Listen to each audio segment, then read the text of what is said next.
Hi friends, it's Miss Dia and it's story time. Today we're going to be reading The Way Home for Wolf.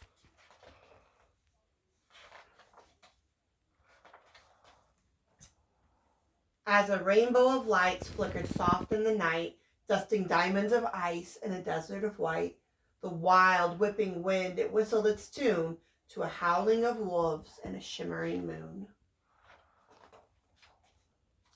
And the loudest "Aroo!" in this echoing song was a wolfling called Wilf at the heart of the throng. He loved to be fierce and he longed to be grown. He liked to try everything all on his own. "Look at me, I am big, I am tough," he would growl, while he showed off his strength and he practiced his prowl. One night it was time for the wolves to move on. New folks had moved in and their shelter was gone. So they left right away to find a new cave. They would have to walk fast and they'd have to be brave.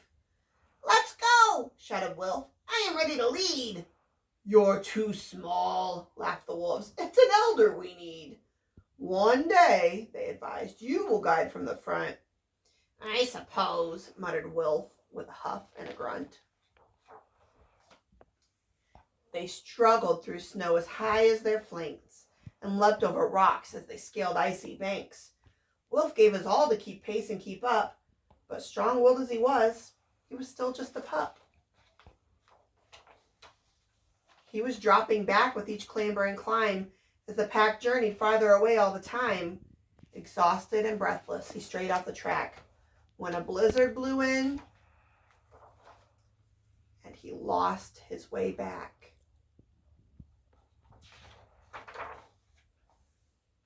Wilf longed to howl "Help!" and to holler it loud, but his throat was too hoarse and his heart was too proud. He lay on the tundra, his tail curled up tight. A blanket of stars was his bed for the night, until crack went the ice, crack and creak. Wilf jumped to all fours with a deafening shriek.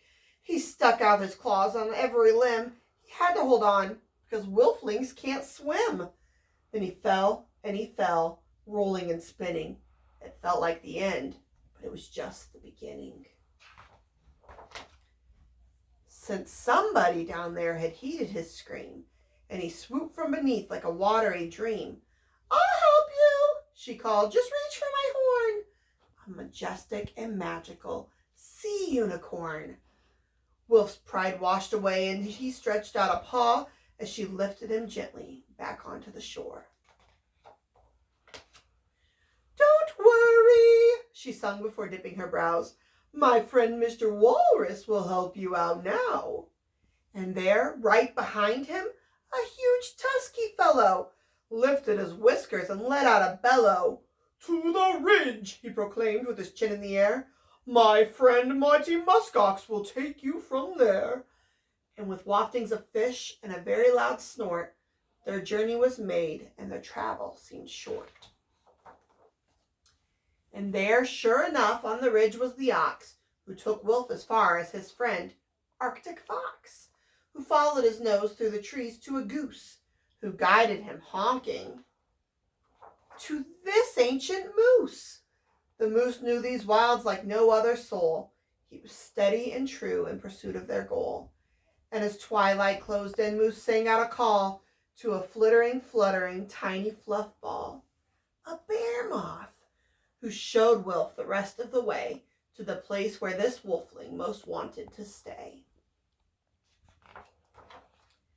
"Thank you," Wilf waved as he rejoined his pack, and the wolves howled with joy that their wolfling was back. They huddled him in and they cuddled him close and fussed over which wolf had missed him the most.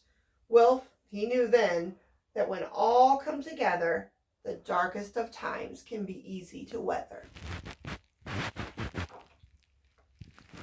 So he bowed to the narwhal, ox, walrus, and goose, and vowed to the fox and the moth and the moose, "If I ever meet one who strayed off their track, I'll help them along by guiding them back."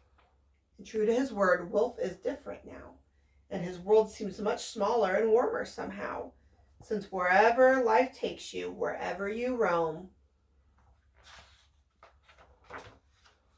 we're all just a handful of friendships from home.